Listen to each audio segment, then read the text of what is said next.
My cousin gifted me a DNA test for my birthday, laughing, "Maybe this will explain why you're the black sheep of the family." Months later, when our family's estate lawyer called them for an urgent meeting about me, their faces went pale. I'm going to tell you something that still doesn't feel real, even though I'm living it right now. My entire life was a carefully constructed lie, and the person who exposed it did so purely to humiliate me. The gift came wrapped in expensive silver paper with a bow that probably cost more than my entire birthday dinner. My cousin Vanessa placed it in front of me with that smile she always wore, the one that never quite reached her eyes. We were at grandmother's house for what had become our monthly family gathering, though gathering is a generous term for what was essentially a showcase of who had achieved what. "Open it," Vanessa urged, her perfectly manicured nails tapping against her glass of sparkling water. "I thought it would be fun. You know, since you're always so different from the rest of us." The table went quiet. My Aunt Margaret stopped mid-sentence in her story about her latest charity gala. Uncle Richard paused with his fork halfway to his mouth. Even my mother, usually so quick to smooth over any awkwardness, just stared at her plate. I unwrapped it slowly, knowing whatever was inside would somehow be designed to make me feel small. That's what Vanessa excelled at, tiny cuts disguised as kindness.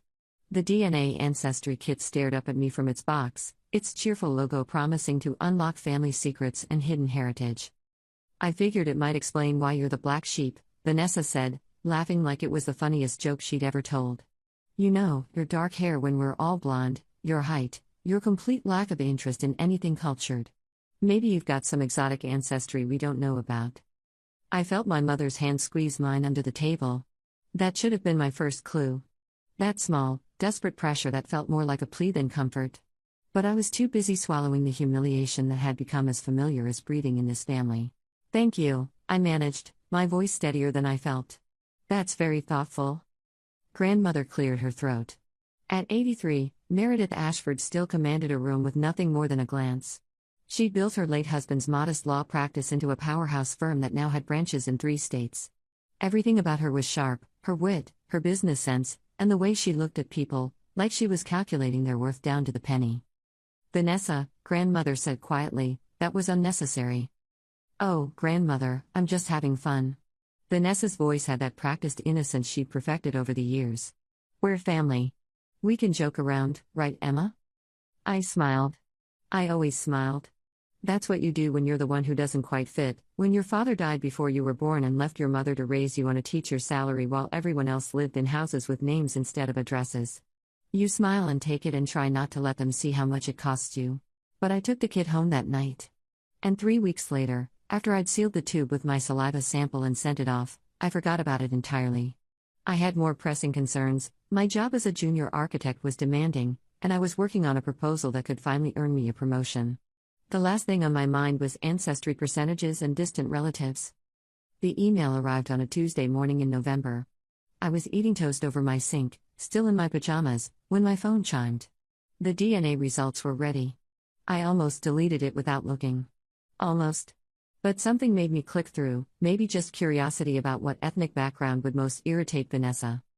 The page loaded slowly, my ancient laptop wheezing with the effort. When the results finally appeared, I stared at them for a full minute without understanding what I was seeing. The percentages were standard enough, European descent, no surprises there. But there was a section I hadn't expected, close family matches. One name sat at the top, Charles Ashford. Relationship, father. My father died 27 years ago. I'd never met him. My mother kept exactly one photo of him on her dresser, a young man with kind eyes and dark hair that apparently I'd inherited. He died in a car accident 6 months before I was born, leaving my mother a widow before she'd even finished her pregnancy. Except Charles Ashford, according to this test, was alive. And he'd taken the same DNA test sometime in the past year. My hands were shaking so badly I nearly dropped my laptop. This had to be wrong. A glitch. A mistake in their system. But DNA tests didn't make mistakes like this. They couldn't resurrect dead fathers and place them in a database, waiting to be matched with daughters who weren't supposed to exist. I clicked on Charles's profile with numb fingers. No photo, minimal information. Just a location, the same city where grandmother's law firm had its headquarters. The same city where most of my father's side of the family still lived. The same family I'd been struggling to belong to my entire life. My phone was in my hand before I'd consciously decided to call anyone. My mother answered on the third ring, her voice bright with the artificial cheer she used when she was grading papers. Emma. I wasn't expecting. Is my father alive? Silence. Not the silence of confusion, but of something breaking. I could hear her breathing, shallow and quick, and then a sound that might have been a sob or might have been something else entirely. Mom. Answer me. Where are you? Her voice had changed completely. All the brightness was gone, replaced by something I'd never heard from her before. Fear. I'm at my apartment.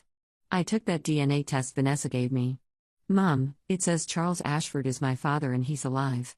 It matched us as parent and child. Don't go anywhere. She was crying now, I could hear it clearly. Don't call anyone. Don't tell anyone. Just wait for me. I'm coming over right now. Mom, Emma, please. Give me 2 hours. I need to tell you something I should have told you a long time ago. She hung up before I could respond. I sat on my worn couch in my tiny apartment, surrounded by the quiet markers of a modest life, and tried to understand what was happening. My father was alive. My mother had lied to me for 27 years. And somehow, I knew with absolute certainty that my entire family was in on it. The thing about waiting is that it gives your mind time to build elaborate theories, each one worse than the last. By the time my mother knocked on my door exactly 93 minutes later, I convinced myself of everything from witness protection programs to secret criminal enterprises. She looked like she'd aged a decade in 2 hours. Her eyes were red, her hands twisted around the strap of her purse, and she couldn't quite meet my gaze as I let her in. We sat across from each other like strangers, and maybe that's what we were now. I didn't know her anymore, and she'd never really let me know her. Your father is alive, she said finally, her voice barely above a whisper. His name is Charles Ashford, and he's grandmother Meredith's firstborn son. My Charles. Your real father. I don't understand. You said he died. You told me he died before I was born. That's what they told everyone. She looked up at me then, and I saw something in her eyes I recognized, the same helplessness I'd felt every time Vanessa made one of her cutting remarks. Charles and I fell in love when I was 24. I was teaching at the elementary school, and he just passed the bar exam. We were going to get married. What happened? Your grandmother happened. My mother's voice turned bitter. I wasn't good enough. I didn't come from the right family, didn't have the right connections, didn't attend the right schools. When I got pregnant, Charles was thrilled. He told his family we were getting married immediately.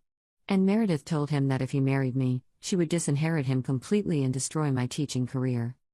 I felt something cold settle in my chest. So he just left? He tried to fight her at first. But Meredith is relentless when she wants something. She offered him a choice, leave me and have everything, or stay with me and watch both of us struggle while she made sure I never worked again. She had connections on the school board. She could have done it. That's blackmail. Yes. My mother smiled without humor. But it was effective. Charles left when I was 4 months pregnant. Meredith told me she'd provide financial support if I agreed to certain terms. Never contact Charles again. Never tell you the truth. Tell everyone your father had died, and agree to bring you to family events so Meredith could see her grandchild. Why would she want to see me if I was such an embarrassment? Because you're still family. And Meredith is complicated. My mother's hands were shaking. She may have separated us, but she never stopped caring about you. She just cared about her family's reputation more. Everything was clicking into place now. The way grandmother watched me at gatherings with that unreadable expression. The way my mother always tensed when she was around. The monthly checks that appeared in my mother's account, which she'd always explained away as insurance payments from my father's death. Does everyone know? I asked. Uncle Richard? Aunt Margaret? Vanessa? The adults knew. I don't think the cousins were ever told the full truth. They just knew you were different, that your situation was unusual. She reached for my hand. Emma, I'm so sorry. I should have told you. But every year that passed made it harder, and Meredith made it clear that if the truth came out, the financial support would disappear. Where is he? Where's Charles? He remarried 8 years ago. Has 2 children, your half-siblings. He's a partner at grandmother's firm now, she said it like a confession. He walks past you at every family gathering and pretends you're just his niece. I thought about every family event I'd attended. Every holiday, every birthday, every dinner where I'd felt like an outsider.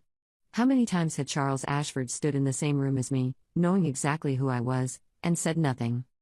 I want to meet him. Emma, I want to meet my father. My mother closed her eyes. That's your choice to make now. But Emma, please think about this carefully. These people, they've built their entire lives around certain stories. Certain truths. If you disrupt that, they disrupted my life. I pulled my hand away from hers. They lied to me for 27 years. I think I've earned the right to disrupt theirs. She didn't try to stop me when I called grandmother's office the next day and made an appointment with the estate lawyer, Marcus Freeman. She didn't ask what I planned to say. Maybe she was relieved. Maybe after 27 years of carrying this secret, she was tired of being the only one who had to bear the weight of it. Marcus Freeman's office was everything you'd expect from a firm that catered to wealthy families protecting their wealth. Darkwood paneling, leather chairs that probably cost more than my car, and a view of the city that reminded you of exactly how far above everyone else you were sitting. Miss Ashford, Marcus said, shaking my hand with professional warmth. Your grandmother said you had some questions about your family's estate planning? Not exactly, I said, settling into one of those expensive chairs. I need legal advice about establishing paternity. His expression didn't change, but something flickered in his eyes. Understanding, maybe. Or recognition that something significant was happening. I see. And who is the father in question? Charles Ashford. Now his expression did change. The professional mask slipped for just a moment, revealing genuine surprise. He recovered quickly, but not quickly enough. That's a serious claim, he said carefully.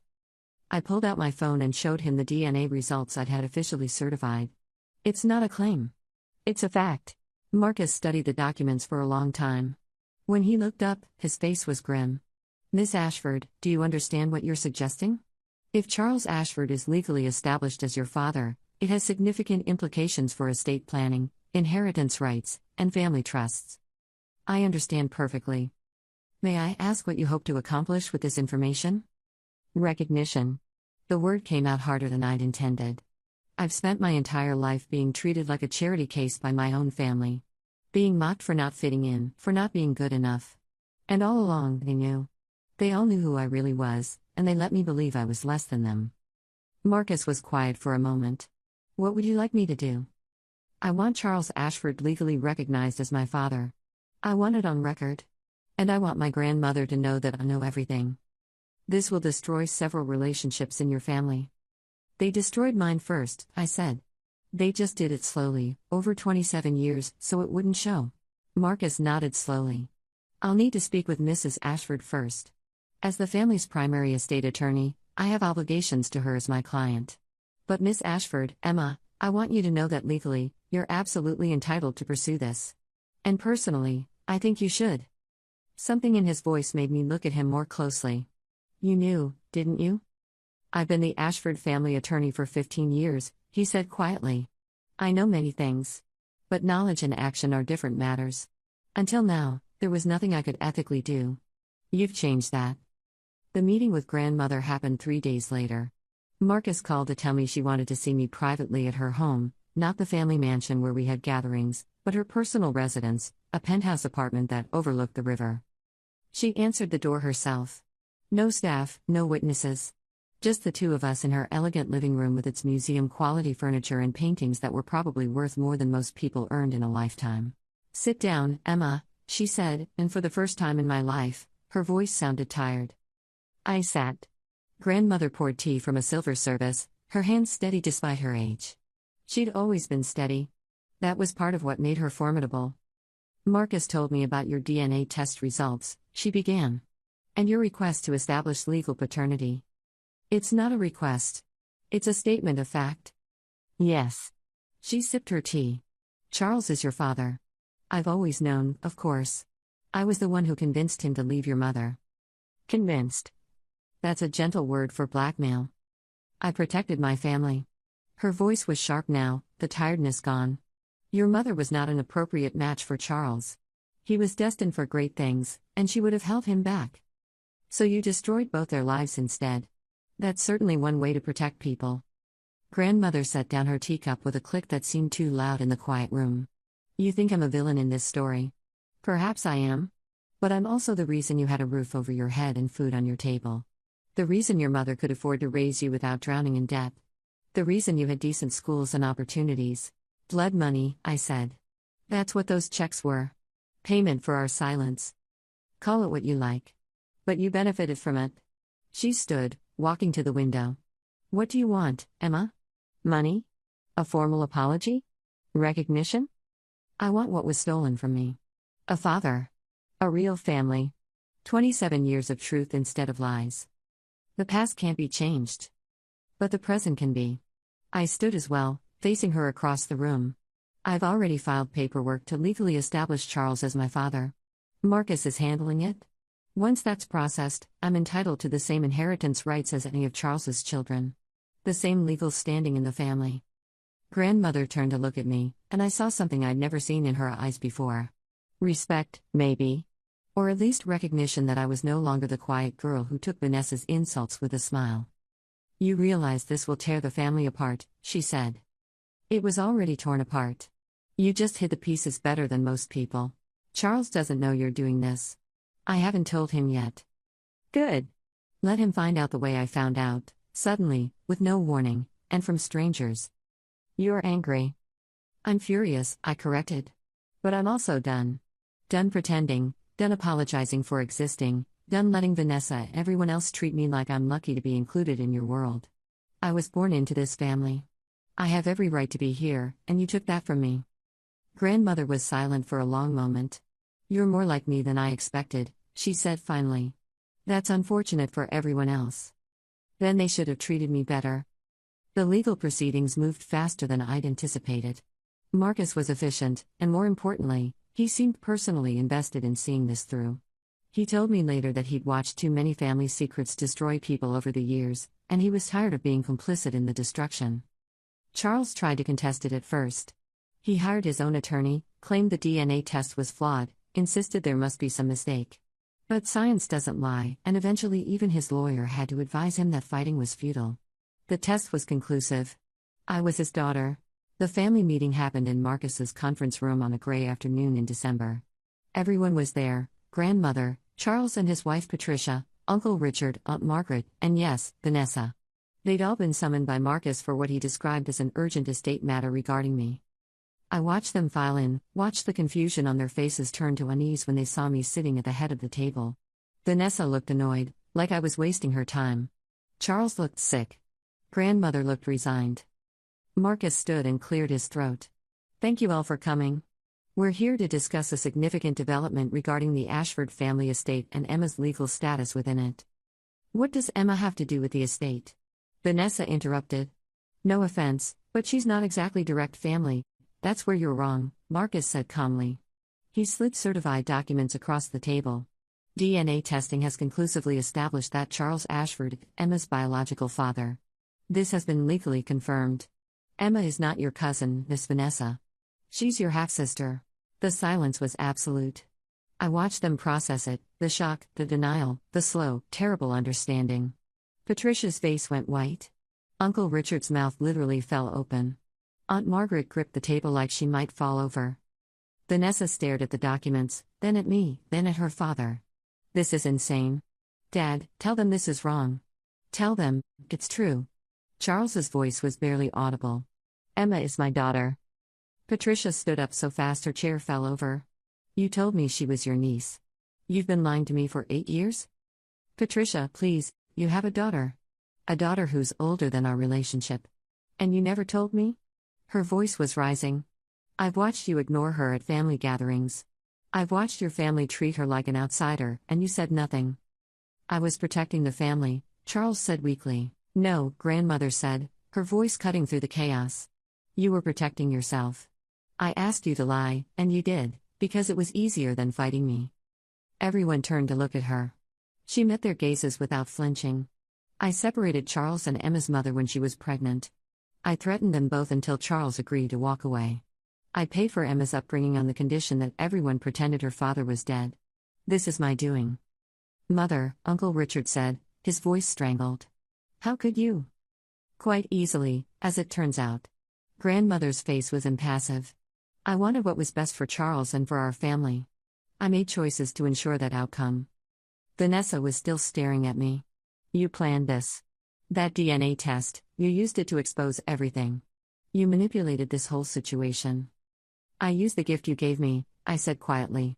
You wanted to prove I didn't belong in this family. Instead, you proved I belonged more than you thought. Thank you for that, by the way. I couldn't have done it without you. Her face flushed red. You vindictive. Careful, Marcus interrupted. We're in the presence of legal counsel. I'd suggest keeping accusations to a minimum. What does this mean? Patricia asked, her voice shaking. Legally, what does this mean for my children? Marcus pulled out another document. It means Emma is entitled to the same inheritance rights as Charles's other children. It means she has legal standing in any family trusts or estates.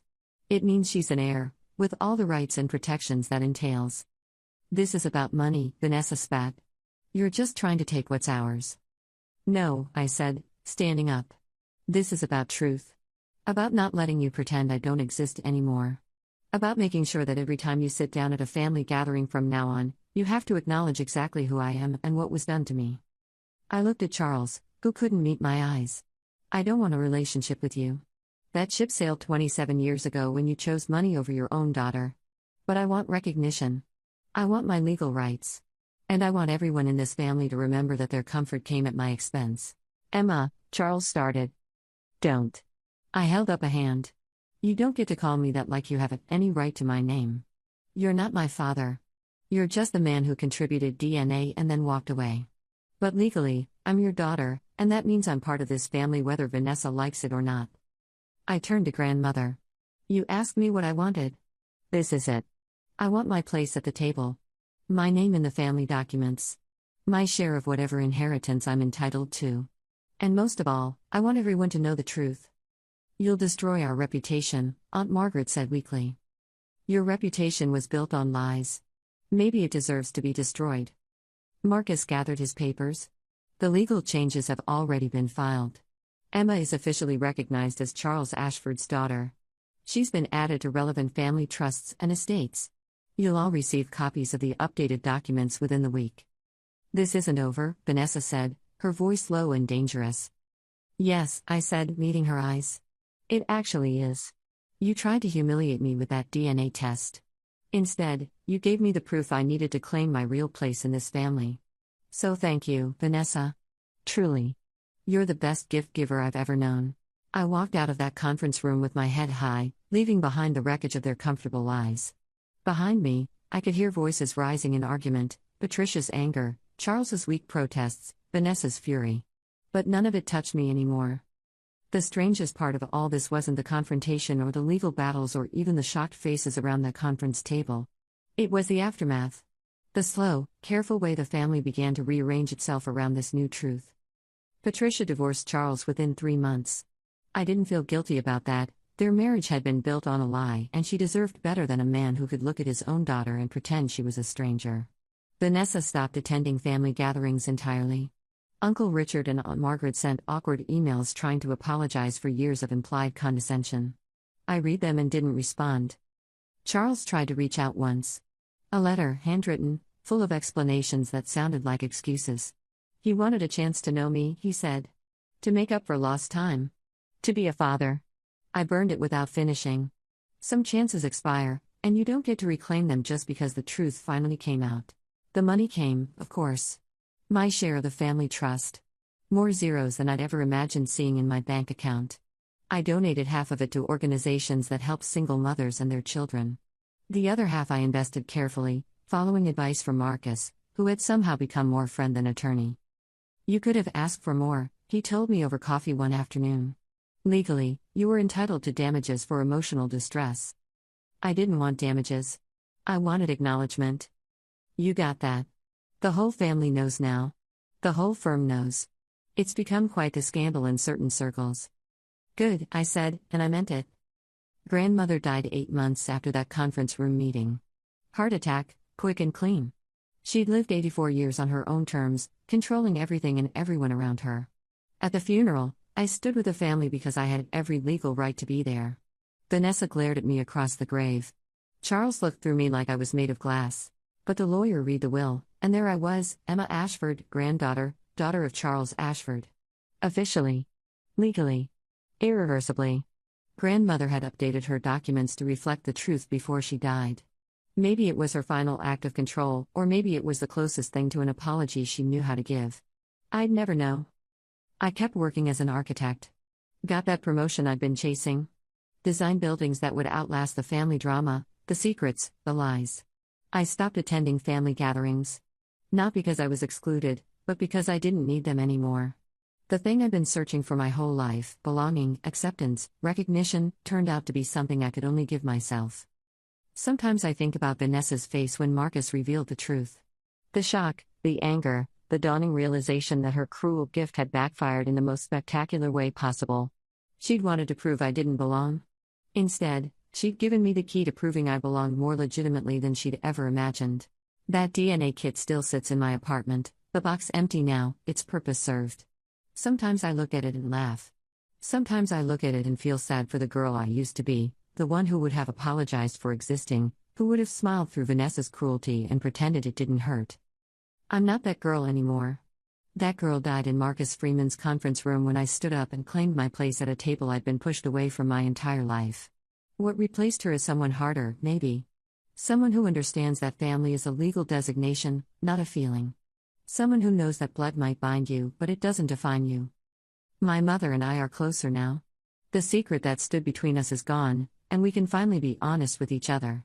She apologized 1,000 times, and eventually, I told her I understood. She'd been young and scared and manipulated by someone far more powerful. She'd done the best she could with impossible choices. Charles sends me birthday cards now. I don't open them. He's trying to claim a role he abandoned before I was born, and I have no interest in making his guilty conscience feel better. He made his choice 27 years ago when grandmother gave him an ultimatum. He chose wealth over his daughter, and that's a choice you don't get to undo with Hallmark sentiments and belated regret. The last family gathering I attended was to settle the final details of grandmother's estate. Everyone was there, still uncomfortable with the new family structure, still trying to figure out how to fit me into their carefully organized world. Vanessa brought her new fiancé, made sure to introduce him to everyone except me. The old Vanessa, still petty, still trying to exclude me even when she no longer had the power to do so. I left early. Walked out into the cool evening air and realized that I'd finally achieved what I'd been fighting for, not their acceptance, but my own freedom from needing it. The girl who desperately wanted to belong to the Ashford family had transformed into a woman who belonged to herself. The DNA test sits on my shelf, a reminder of how the cruelest gifts sometimes lead to the most honest revelations. Vanessa wanted to humiliate me, to prove I was different, to push me further outside the family circle. Instead, she pulled me into the very center, whether she liked it or not. Sometimes I imagine her lying awake at night, thinking about that gift. Wondering how something meant to hurt me ended up destroying the comfortable lives her whole family had built. I imagine her realizing that in trying to prove I didn't belong, she'd given me the proof that I belonged more completely than anyone else. That's the thing about revenge. The best kind isn't something you plan or orchestrate. It's the natural consequence of truth finally being told. I didn't destroy this family. They destroyed themselves with 27 years of lies and secrets and carefully maintained deceptions. I just held up a mirror and made them look. My phone still has Marcus's number on speed dial, just in case any of them try to challenge my legal status again. But they won't. They're too smart for that, and more importantly, they're too tired. Fighting the truth is exhausting, and they've been doing it for nearly 3 decades. They don't have the energy to keep up the battle. I've moved on with my life, but they're still stuck in the wreckage of their choices. Charles lost his second wife because of lies he told to protect his first mistake. Vanessa lost her grandmother without ever knowing if Meredith had been proud of her. Uncle Richard and Aunt Margaret lost the comfortable delusion that their family was better than others just because they had money and status. And I? I lost nothing because I never really had it to begin with. You can't lose a family that never truly accepted you. You can only stop pretending they did. The final irony is that I'm the only one who came out of this mess with my integrity intact. I never lied about who I was. I never pretended to be something else. I was just a girl trying to understand her place in a family that had decided her place was nowhere at all. And when I finally learned the truth, I did the only thing I could do. I claimed what was rightfully mine and forced them all to acknowledge it. That DNA test Vanessa gave me sits on my shelf like a trophy. Not because I won anything, but because it represents the moment everything changed. The moment I stopped being the black sheep and became the truth teller. The moment I stopped apologizing for existing and started demanding recognition. Sometimes I run into Vanessa in the city. We move in different circles now, but our orbits occasionally intersect. She doesn't acknowledge me. Doesn't meet my eyes. Just walks past like I'm invisible, which is almost funny considering she's the one who made me impossible to ignore. I always smile when that happens. Not a cruel smile, not vindictive. Just the smile of someone who knows they're free. Free from the weight of other people's secrets, free from the exhaustion of trying to belong somewhere you're not wanted, free from the girl who would have taken that DNA test result and hidden it away to keep everyone else comfortable. That girl is gone. And in her place is a woman who knows exactly who she is, Emma Ashford, architect, daughter of Charles Ashford whether he likes it or not, granddaughter of Meredith Ashford, legal heir to the family estate, and most importantly, someone who chose truth over comfort. The black sheep of the family, it turns out, was the only one honest enough to admit the truth when it finally surfaced. Everyone else was too busy protecting their lies to see that the lies were destroying them from the inside. Vanessa's gift taught me something valuable. Sometimes the cruelest acts reveal the kindest truths. Sometimes being pushed out is exactly what you need to see that you never really belonged in the first place. And sometimes, the person trying to hurt you ends up giving you exactly what you need to set yourself free. I don't know what Vanessa thinks when she sees those DNA kits in stores now. If she regrets giving me one, if she wishes she could take it back, if she understands that in trying to prove I was different, she proved I was family in the most undeniable way possible. But I know what I think when I see them. I think about truth, about secrets, about the way lies can hold families together until suddenly they can't. I think about grandmother's face in that conference room, finally admitting what she'd done. I think about Charles's eyes, unable to meet mine even after the truth came out. I think about Vanessa's shock turning to understanding turning to rage. And I think about the girl I used to be, sitting at family dinners with a smile painted on her face, pretending not to notice the small cruelties and the subtle exclusions. That girl deserved better. She deserved the truth, and she deserved a family who would tell it to her. I couldn't give her that family. But I could give her something better. I could give her the power to walk away from people who never deserved her in the first place. And that DNA test, meant to humiliate and exclude, became the key to everything she needed to know. Some gifts are cruel. Some are kind. And some, like Vanessa's birthday present to me, are both at once, cruel in their intention, kind in their revelation. The truth might hurt, but it also sets you free. And freedom, I've learned, is worth more than belonging to people who only want you in their lives when you're convenient. I'm not the black sheep anymore. I'm not the outsider, the charity case, the one who doesn't quite fit. I'm just Emma, standing on my own, owing nothing to anyone, and finally free. But freedom, I discovered, comes with its own complications. 6 months after grandmother's funeral, I received an invitation to Vanessa's wedding. It arrived in my mailbox like a grenade wrapped in cream-colored cardstock, my name written in elegant calligraphy that probably cost more than my monthly grocery budget. Emma Ashford, it read. Not Emma Johnson, my mother's maiden name that I'd used my entire life. Emma Ashford. She'd acknowledged me. On paper, at least. In the most passive-aggressive way possible. I held that invitation for 3 days, turning it over in my hands, trying to understand the game she was playing. Because it was always a game with Vanessa. Every interaction was chess, and she was always 3 moves ahead. Or at least, she used to be. Marcus noticed it sitting on my kitchen counter when he stopped by with documents about the final estate settlement. We'd become friends in the months since everything had imploded. Strange as that sounds, the man who'd helped dismantle my family's lies had become one of the few people I trusted completely. You're not actually considering going, he said, picking up the invitation. I don't know. Part of me wants to see her face when I walk in. Part of me wants to throw this in the trash and forget about it. What does your gut tell you? I thought about that. My gut, which had spent 27 years trying to read the subtext of every family interaction, trying to find my place in a hierarchy that had no place for me. My gut, which had learned the hard way that sometimes the kindest thing you can do for yourself is walk away. My gut says it's a trap. But my gut also says I'm tired of letting her make me feel like I'm the one who should be ashamed. Marcus set down the invitation carefully. For what it's worth, legally speaking, you have every right to attend. Your family. She can't exclude you without making a statement about why, and that statement would require admitting the truth publicly. So she's covering her bases. Inviting me so it looks like we're one big happy family, banking on me being too uncomfortable to actually show up. Probably. He smiled slightly. The question is, are you going to give her what she expects? I looked at that invitation again, at my name written in someone else's elegant handwriting. Emma Ashford.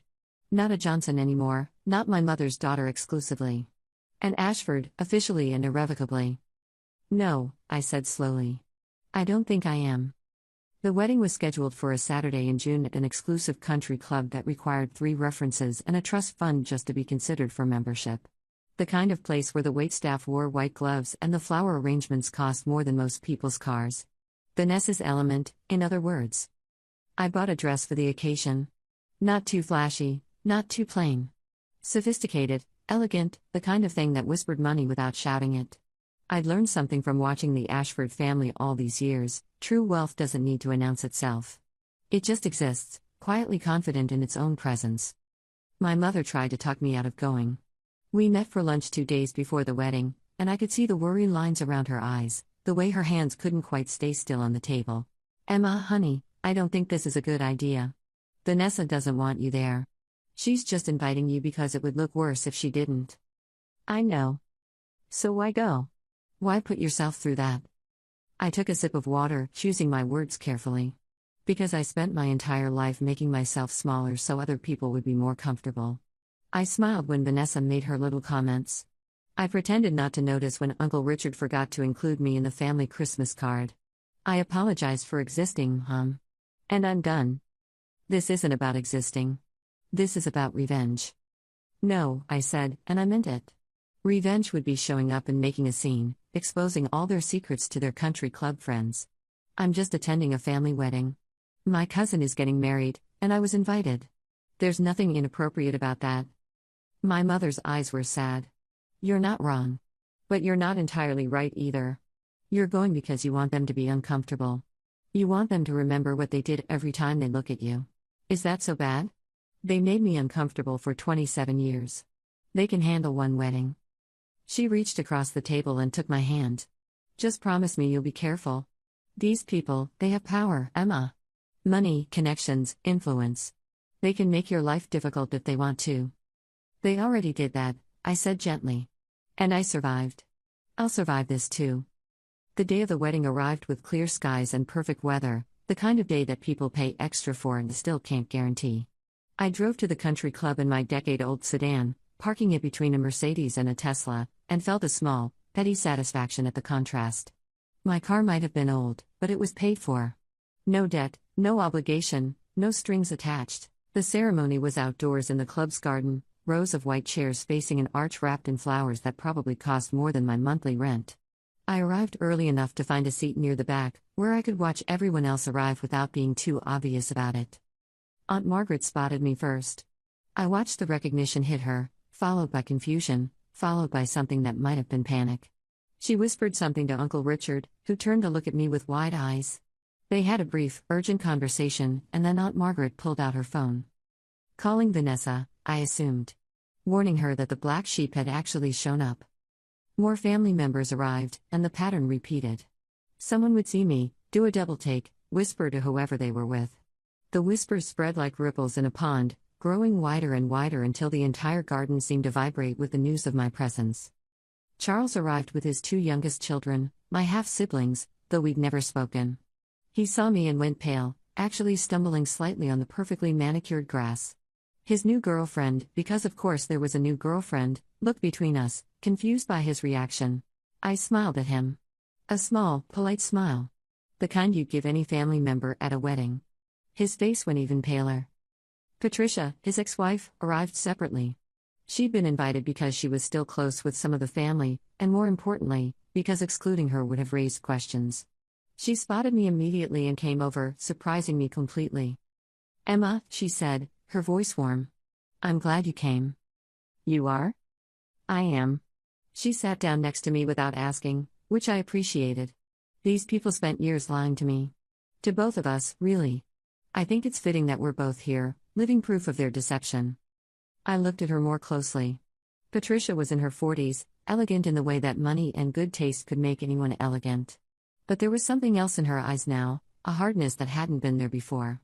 Charles had made her collateral damage in his family's lies, and she hadn't forgotten. How are your children handling everything? I asked. Confused. Angry. They have a half-sister they never knew about, and they're trying to figure out how to feel about that. She looked at me directly. They'd like to meet you sometime, if you're open to it. No pressure, no obligation. But they're curious. Something unexpected squeezed in my chest. Half-siblings. Children who hadn't chosen to be part of this mess any more than I had. Maybe, I said. Someday. When things are less complicated. Things are always complicated with this family. Patricia smiled without humor. But that's their problem, not ours. The music started, signaling the ceremony was about to begin. Patricia squeezed my hand once and moved to a seat closer to the front, leaving me alone in my back row. The wedding party began their procession, bridesmaids in blush pink, groomsmen in perfectly tailored suits. And then Vanessa appeared at the end of the aisle on her father's arm, Uncle Richard, not Charles, because Charles was too much of a reminder of family dysfunction. She looked beautiful, of course. Vanessa had always been beautiful. Blonde hair perfectly styled, designer dress that fit like it had been painted on, professional makeup that made her look like she'd stepped out of a magazine. But when she started down the aisle and her eyes scanned the crowd, when they landed on me sitting there in my elegant but affordable dress, I saw something flicker across her face. Not anger, not fear. Something worse, the realization that her power over me had evaporated completely. I held her gaze for just a moment. Then I smiled. Not smugly, not cruelly. Just a smile. The kind you'd give any bride on her wedding day. She looked away first.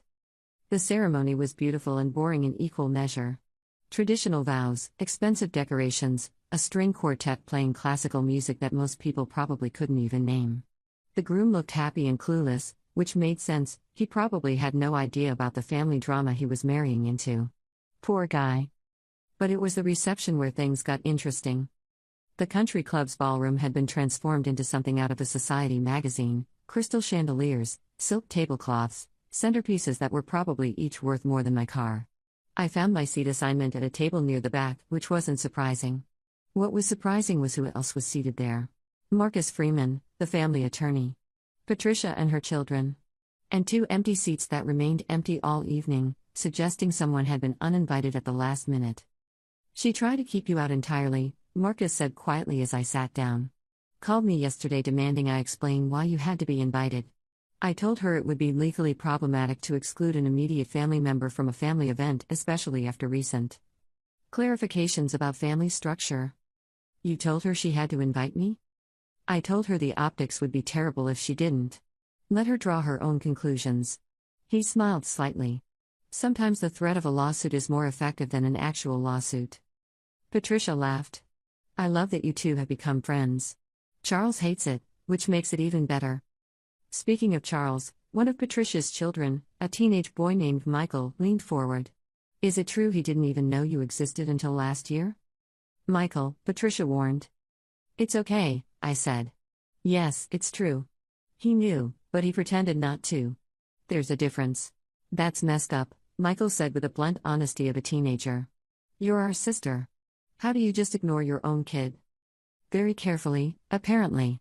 I watched Charles across the room, standing with the groom's family, laughing at something someone said. And for a very long time. Michael's sister, Sarah, had been quiet until now.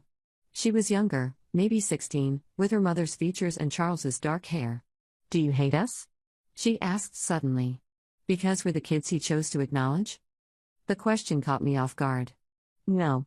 Of course not. You didn't do anything wrong. You're just kids who got caught in the middle of adult mistakes." "So did you," Sarah pointed out. "Yeah," I said softly. "I did." The evening progressed with speeches and toasts and the kind of forced merriment that happens when people are performing happiness rather than feeling it. Vanessa and her new husband had their first dance, and everyone applauded politely. Dinner was served, fancy food in small portions, the kind that looked like art but left you hungry. I was halfway through my main course when Vanessa appeared at our table. She changed from her wedding dress into a reception dress, something shorter and easier to move in, though just as expensive. Her smile was fixed and bright and completely fake. "Emma," she said, her voice loud enough to carry. "I'm so glad you could make it. Family means everything, doesn't it?" Patricia made a small noise that might have been a laugh or a cough. Marcus carefully set down his fork. The entire table went still. "It does," I agreed, meeting her eyes. "That's why I'm here." "Well, we're just thrilled to have you." Her smile didn't waver. "I know things have been complicated lately. But this is a celebration, and celebrations are for bringing family together." "Absolutely." Congratulations on your marriage, Vanessa. Your wedding is beautiful. Thank you. She paused, and I could see her trying to figure out what to say next. This wasn't the script she'd prepared for. She'd expected me to be uncomfortable, defensive, maybe even angry. Instead, I was just there. Existing. Refusing to give her the reaction she wanted. You look lovely, she tried. That dress is nice. Thank you.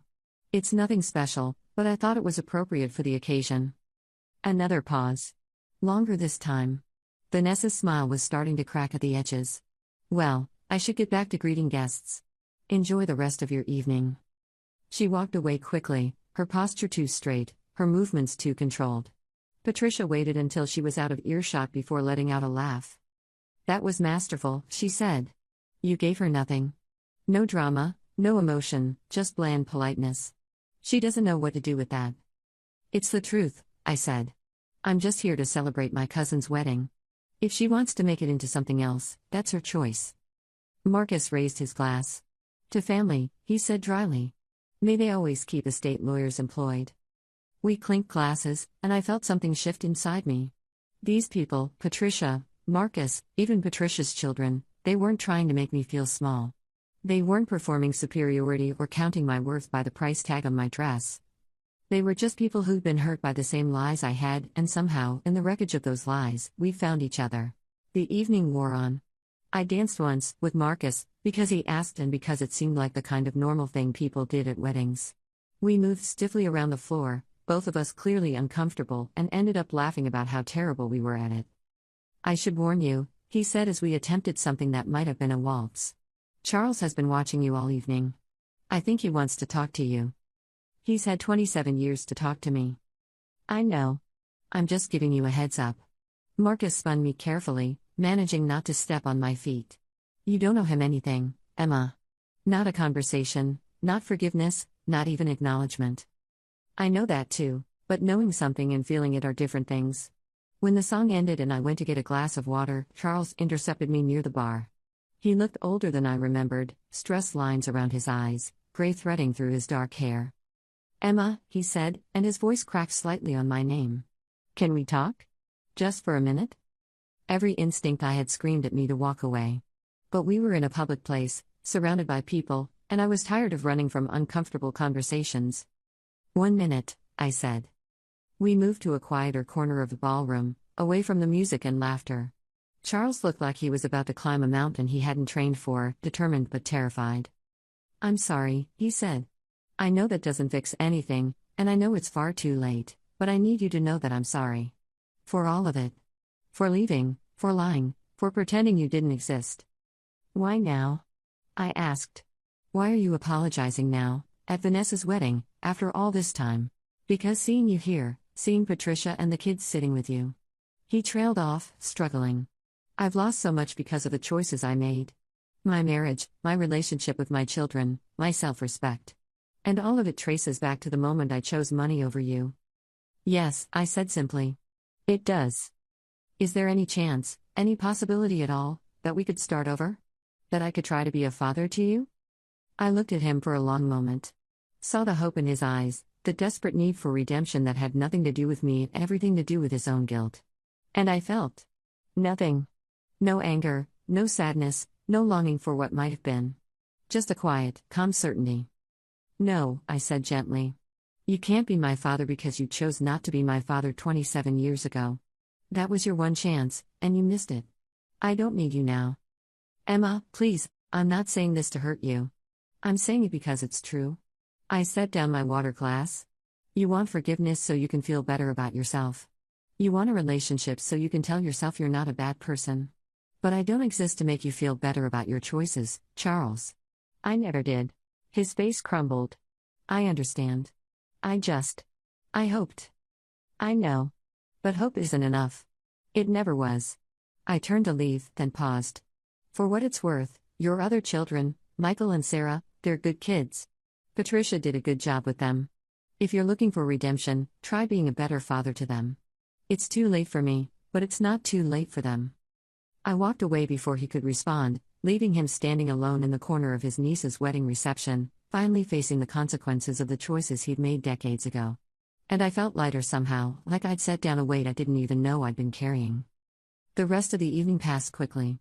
I said goodbye to Patricia and her children, exchanged phone numbers with Sarah, who shyly asked if maybe we could get coffee sometime. I promised Marcus I'd call him next week to discuss the final paperwork for the estate. And then I walked out of that country club, past the expensive cars and the perfectly manicured gardens, back to my old sedan that had somehow become a symbol of everything I'd built for myself. I drove home through the quiet city streets, windows down, letting the night air wash over me. And I realized something strange. I was happy. Not vindicated, not triumphant, not even particularly satisfied. Just happy. Content with who I was and where I'd ended up, even though the path to get here had been painful and complicated and full of revelations I'd never asked for. Vanessa's wedding invitation sat on my passenger seat. I'd planned to throw it away, but now I thought I might keep it. Not as a trophy or a reminder of victory, but as proof of something more important, proof that I'd stopped letting other people's actions dictate my own worth. She'd invited me expecting me not to come, or expecting drama if I did. Instead, I'd simply shown up, existed peacefully, and left on my own terms. No scenes, no revelations, no revenge. Just presence. Just the quiet assertion that I belonged in that space as much as anyone else, and I didn't need anyone's permission to be there. That DNA test Vanessa had given me was meant to be a weapon. She'd wanted to use science to prove I was fundamentally different, fundamentally less than. Instead, it had proven I was fundamentally family, with all the rights and recognition that came with it. Her cruelty had backfired so spectacularly that she'd spent her wedding day trying to pretend it never happened. And me? I'd moved on. Not past the hurt, that would probably always be there in some form, but through it. I'd taken the truth she'd accidentally revealed and built something real from it. Not a place in the Ashford family, exactly, but a place in my own life where I didn't have to apologize for existing. When I got home, there was a text from Sarah waiting for me. "Thanks for coming today. It meant a lot to me and Michael. And thank you for what you said about Mom. She tries really hard. Coffee next weekend?" I smiled and typed back a response. Maybe having half-siblings wouldn't be so bad. They weren't responsible for their father's choices any more than I was, and they seemed genuinely interested in knowing me. Not because they had to, but because they wanted to. That was the difference, I realized. The difference between obligation and choice, between forced family gatherings and actual connection. I didn't have to see Charles or Vanessa or any of the others ever again if I didn't want to. But Sarah and Michael, Patricia and Marcus, those relationships were mine to build or not build, on my own terms, without the weight of decades of lies crushing everything. The next morning, I woke up to find 3 missed calls from Aunt Margaret and a text from Uncle Richard asking if we could talk. I deleted them without responding. Some conversations weren't worth having, and I'd learned to trust my instincts about which ones mattered. But there was also an email from Marcus with the subject line "Final Estate Settlement." I opened it with my coffee, reading through the legalese until I got to the important part. The estate had been fully settled, all documents filed, all claims processed. I was officially, legally, irrevocably an Ashford heir with full rights and recognition. "Congratulations," Marcus had written at the bottom. "You did it. You claimed your place and your truth, and you did it with more grace than most people could manage. Your grandmother would be proud, even if she'd never admit it." I wasn't sure about that last part. Grandmother had been complicated, capable of great cruelty and great love, often toward the same people. But I did know this: I was proud of myself. Proud of the girl who'd opened that DNA test despite knowing it was meant to hurt her. Proud of the woman who'd walked into Marcus's office and demanded recognition. Proud of whoever I was becoming, someone who knew her worth didn't depend on other people's acknowledgement of it. The story doesn't end with a neat bow or a perfect resolution. Real life rarely does. Charles still sends those birthday cards I don't open. Vanessa still avoids me at the occasional family events I choose to attend. Aunt Margaret and Uncle Richard still don't quite know how to act around me, hovering between apology and resentment. But I've built a life that doesn't revolve around their approval. I've built friendships with people who value me for who I am, not what family I belong to.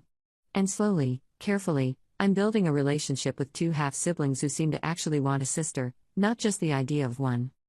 That DNA test sits on my shelf, and sometimes I still look at it and marvel at how one small, cruel gift changed everything. How Vanessa's attempt to push me further outside the circle ended up pulling me straight into the center, whether she wanted me there or not. She gave me that test to prove I didn't belong. Instead, She gave me the proof I needed to stop caring whether I belonged or not. Because the only belonging that matters is the kind you give yourself, the recognition that you're worthy of respect and honesty and love, regardless of what name you carry or what family claims you as their own. I'm Emma Ashford now, legally and officially. But more importantly, I'm just Emma. Someone who survived a family built on lies, who chose truth even when it was painful, who learned that the best revenge isn't destruction, it's simply living well and refusing to let other people's cruelty define you. Vanessa wanted to make me feel small. She wanted to remind me that I was different, that I didn't quite fit, that I'd never really be one of them. And she succeeded, in a way. Because I'm not one of them. I'm something better, someone who knows the difference between family and family, between blood relation and genuine connection, between the performance of belonging and the reality of being exactly who you are. That's what the DNA test really revealed. Not my ancestry or my heritage or my genetic makeup. It revealed that I was strong enough to survive the truth, brave enough to demand it, and smart enough to use it to set myself free. And that, more than any inheritance or legal recognition or family name, is the real gift Vanessa gave me that day. She thought she was giving me humiliation. Instead, she gave me power. The power to choose my own story, to claim my own truth, and to walk away from people who never deserved me in the first place. So thank you, Vanessa. For the DNA test, for the cruelty, for the wake-up call I didn't know I needed. You tried to prove I was the black sheep, and you succeeded. But it turns out being the black sheep is infinitely better than being part of a flock that values lies over truth, comfort over honesty, and reputation over people. I'll take being different over being like them any day. And somewhere deep down, I think you know that. I think that's why you can't look me in the eye anymore. Because every time you see me, you're reminded that your cruelty didn't break me. It just made me stronger. And that, cousin, is a gift you never intended to give.